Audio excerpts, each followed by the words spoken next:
আসসালামু আলাইকুম ওয়া রাহমাতুল্লাহ। সকলকে জানাচ্ছি শীতের সকালের শুভেচ্ছা। দর্শক, প্রচণ্ড শীত, বাহিরের আবহাওয়াটা একটু দেখুন, চতুর্দিকে কুয়াশা। এই শীতের মধ্যেও কিন্তু মানুষের কর্মব্যস্ততা কিন্তু কখনো থেমে থাকে না। দর্শক, আজকের এই ভিডিওর মাধ্যমে আপনাদের একটু দেখাবো, এই যে আমাদের যে খামারটা, এটা কিন্তু হচ্ছে যে হাঁসের শেড পুকুরের উপরে। আর এই পাশে একটু দেখান, এই পাশে এটা কিন্তু পুকুর। অনেকেই বলেন যে পাপ্পু ভাই, আপনাদের এটা কি সমন্বিত চাষ? হ্যাঁ ভাই, আমাদের এটা সমন্বিত চাষ।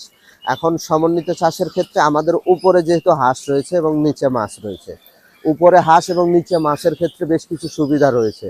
এই যে উপরে হাঁসের যে বিষ্ঠাটা রয়েছে, সেই বিষ্ঠাটা যখন পুকুরে যায়, সেটা মাছের খাদ্য হিসেবে মাছ গ্রহণ করে, যার ফলে মাছটাও দ্রুত বৃদ্ধি পায় এবং হাঁসটাও কিন্তু এই যে বিষ্ঠাটা যেহেতু পুকুরে চলে গেল, তার মানে এই বিষ্ঠাটা মোটামুটি পরিষ্কার হয়ে চলে যাচ্ছে, যার ফলে হচ্ছে কি হাঁসগুলো সুস্থ থাকছে। তার মানে সমন্বিত চাষের ক্ষেত্রে সুবিধাগুলো অত্যন্ত বেশি। অর্থাৎ আপনি বিভিন্ন রকমের সুবিধা পাবেন, যদিও শর্টসে অতগুলো সুবিধা দেখানো যাচ্ছে না। আমরা বিস্তারিতভাবে আপনাদের বড় ভিডিওতে আমরা হচ্ছে যে সমন্বিত চাষের যে সুবিধাগুলো, সেগুলো আপনাদের জানাবো। ভালো থাকবেন, সুস্থ থাকবেন। আসসালামু আলাইকুম।